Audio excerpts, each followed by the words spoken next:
You mentioned this before we came on, but Oklahoma was in a similar situation last year in the Big 12, and they didn't get the benefit of the doubt. They got a little SEC bias this year because the SEC was so strong. So I don't think Oklahoma is going to have any regrets about moving conferences, but we're going to discuss that a little bit more in depth coming up next here on Locked On Sooners.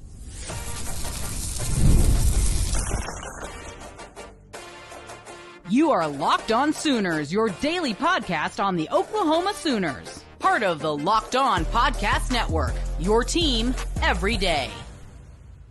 Thanks again for making Locked On Sooners your first listen every single day. Shout out to all the everydayers out there tuning in and subscribe to the show wherever you get your podcasts. We're free and available on all podcast platforms and on YouTube, part of the Locked On Podcast Network, your team every day. Also, go check out the Locked On College Basketball podcast with Andy Patton and Isaac Shade, getting you ready for the NCAA tournament and getting your bracket ready. So, Jay, the Oklahoma Sooners getting that SEC benefit of the doubt a little bit. Now, they kind of earned their way in over the last 7 games with the way that they played, but the fact that 14 SEC teams make it in the tournament, Oklahoma being in a very similar position this last year and being a bubble team and not getting in, man, any talk about how the 2024 college football season went, and Oklahoma going 6-7, going 2-6 in SEC play, and maybe they regret moving to the SEC. Oh my God, things would have been so much better in the Big 12.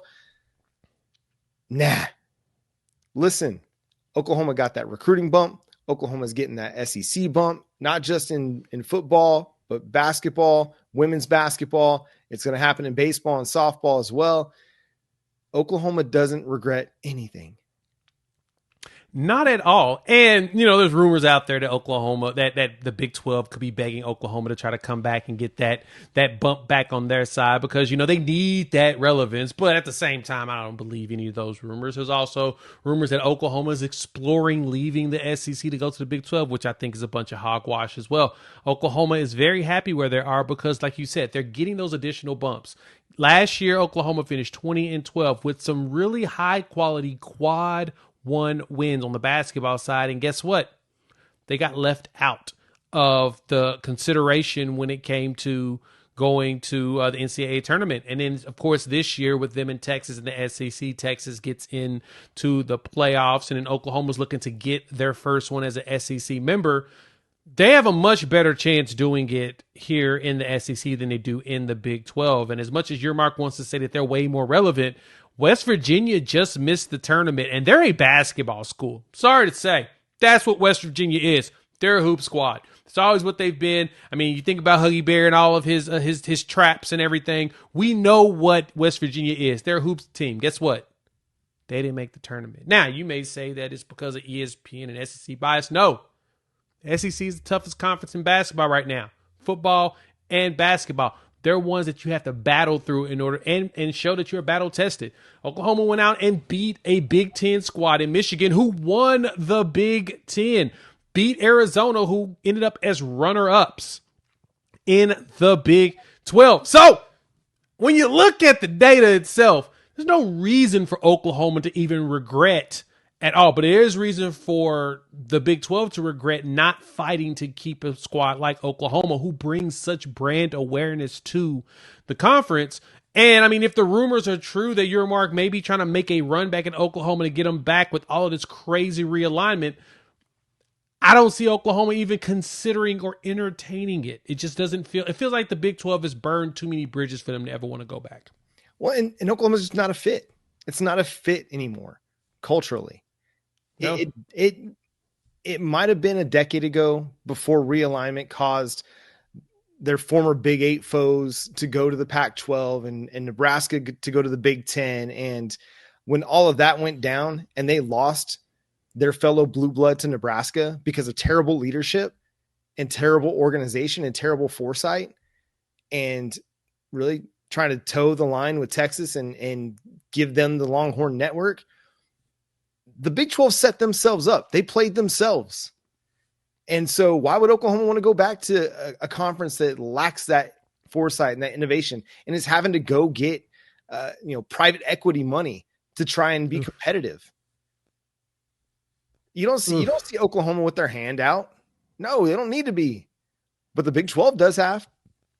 You don't see anybody in the SEC trying to go get private equity money, and I don't like bashing on the Big 12 because, I still have some love for some of the schools there. Still got a little bit of old school nostalgia with them, but at the same time, they're searching for private equity in order to help infuse their conference to get them even close to what the P2 is doing right now in the Big 10 and the SEC. The best ball has been shown on the court as well as on the field right now. OU women, 3 seed, hosting the regionals at Lloyd Noble. Wouldn't the Big 12 like to have that on their banner to say, yeah, we've got more basketball happening, and the women are hosting them locally? They're not getting that either. It's all about what's going on here at the SEC. And look, I mean, Yermark makes all these remarks on a regular basis about Oklahoma and Texas. He can't keep those schools out of his mouth, but it's okay because that's all Oklahoma. We can accept additional publicity from our quote unquote competition. The bitter ex that saw us leave because didn't want to do anything to take care of us within the conference, especially bringing that brand power that Oklahoma always has. So when Oklahoma continues to rise up in all the other sports, listen to this, John. Let's talk about where Oklahoma's ranked in other sports right now. The men and women both made the tournament. Men's tennis is ranked 18th right now. Women's tennis is ranked 12th. Women's gymnastics are SEC champions and ranked number 1 in the country. Men is ranked number 1 as well in gymnastics. Men's golf 4th ranked. Baseball number 12, and softball once again is maintaining its dominance.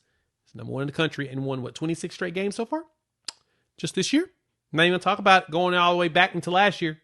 My point for you all is Oklahoma still has heavy relevance here in the spring, and don't worry, we'll be back heavy in the fall. Yeah, fall relevance is going to happen.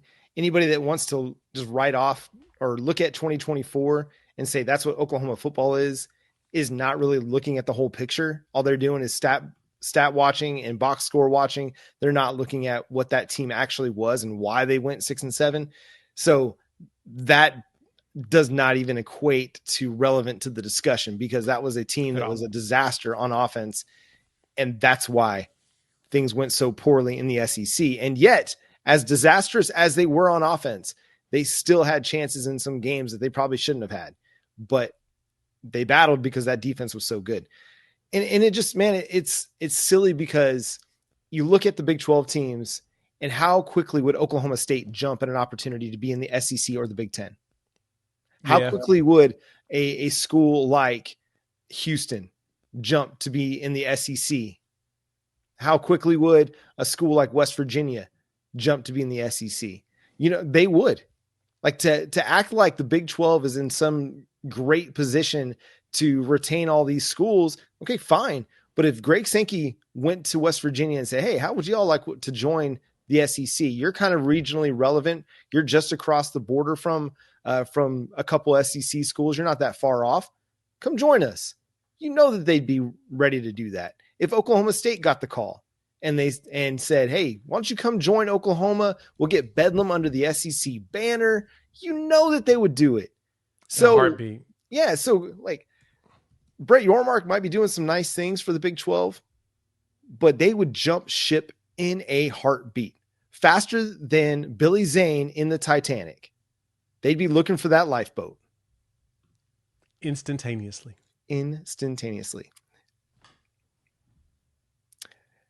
Does Oklahoma have the best defensive line in the SEC? I think so.